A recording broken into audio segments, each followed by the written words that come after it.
শেখ হাসিনাকেও আমরা ভারতের কাছ থেকে ফেরত চাইব। কি কঠিন এক পরিস্থিতিতে আমাদের দায়িত্ব গ্রহণ করতে হয়েছে। ছাত্র শ্রমিক জনতার অভূতপূর্ব গণ অভ্যুত্থানের পর ফ্যাসিস্ট সরকার প্রধান পালিয়ে গেলে দেশ সরকার শূন্য হয় সাময়িকভাবে। পুলিশ প্রশাসন এ সময় সম্পূর্ণ নিষ্ক্রিয় হয়ে পড়লে উদ্বেগজনক এক পরিস্থিতির সৃষ্টি হয়। স্বৈরশাসনে বিপর্যস্ত এই দেশকে আমাদের সবাইকে মিলে পুনর্গঠন করতে হচ্ছে। জুলাই আগস্ট বিপ্লবের পর আমরা এমন একটি দেশ হাতে পেয়েছি যার সর্বত্র ছিল বিশৃঙ্খলা। স্বৈরশাসন টিকিয়ে রাখতে আইন শৃঙ্খলা বাহিনীকে জনগণের মুখোমুখি দাঁড় করিয়ে দেওয়া হয়েছিল। বিপ্লব চলাকালে প্রায় ১,৫০০ ছাত্র শ্রমিক জনতার শহীদে মৃত্যু হয়। আমাদের সরকার প্রতিটি মৃত্যুর তথ্য অত্যন্ত যত্নের সাথে জোগাড় করছে। এই বিপ্লবে আহত হয়েছে ১৯,৯৩১ জন। আহতদের জন্য ঢাকার ১৩টি হাসপাতাল সহ বিভিন্ন বিশেষায়িত হাসপাতালে চিকিৎসার ব্যবস্থা করা হয়েছে। প্রতিদিনই তালিকায় আরও নতুন নতুন শহীদের তথ্য যোগ হচ্ছে, যারা স্বৈরাচারের আক্রোশের শিকার হয়ে এই পৃথিবী ছেড়ে চলে গেছেন। প্রতিটি হত্যার বিচার আমরা করবই। জুলাই আগস্ট হত্যাকাণ্ডের বিচারের যে উদ্যোগ আমরা নিয়েছি তার কাজও বেশ ভালোভাবে এগিয়ে যাচ্ছে।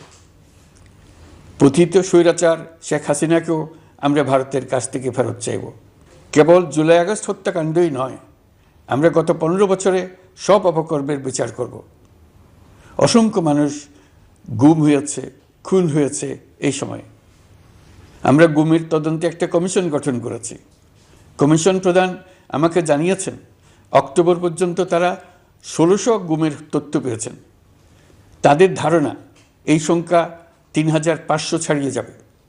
অনেকেই কমিশনের কাছে গুমের অভিযোগ করতে ভয় পাচ্ছেন, এই ভেবে যে অভিযুক্ত ব্যক্তিদের দ্বারা তারা আবার আক্রান্ত হতে পারেন, ক্ষতিগ্রস্ত হতে পারেন।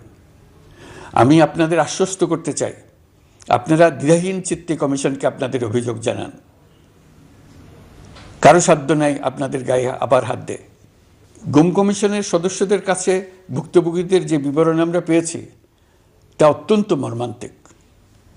জুলাই আগস্টের বিপ্লবের পর ছাত্রছাত্রীরা শহর বন্দরের দেয়ালে দেয়ালে তাদের মনের কথা লিখেছে। তাদেরও আগে যারা গুমের শিকার হয়েছে প্রতিটি গোপন আস্তানার দেয়ালে দেয়ালে তারা লিখে গেছেন তাদের কষ্টের মর্মস্পর্শী বিবরণ। তাদের এইসব কষ্টের কথা শুনে আমাদের হৃদয় কেঁপে উঠেছে। এসবের সঙ্গে জড়িতদের আমরা বিচারের কাঠগড়ায় দাঁড় করাবই। অভিযুক্ত যত শক্তিশালীই হোক, যে বাহিনীরই হোক, তাকে ছাড় দেওয়ার কোনো সুযোগ নেই। কেবল দেশে নয়, গুম, খুন ও জুলাই আগস্ট গণহত্যার সাথে জড়িতদের আমরা আন্তর্জাতিক আদালতেও বিচারের উদ্যোগ নিয়েছি।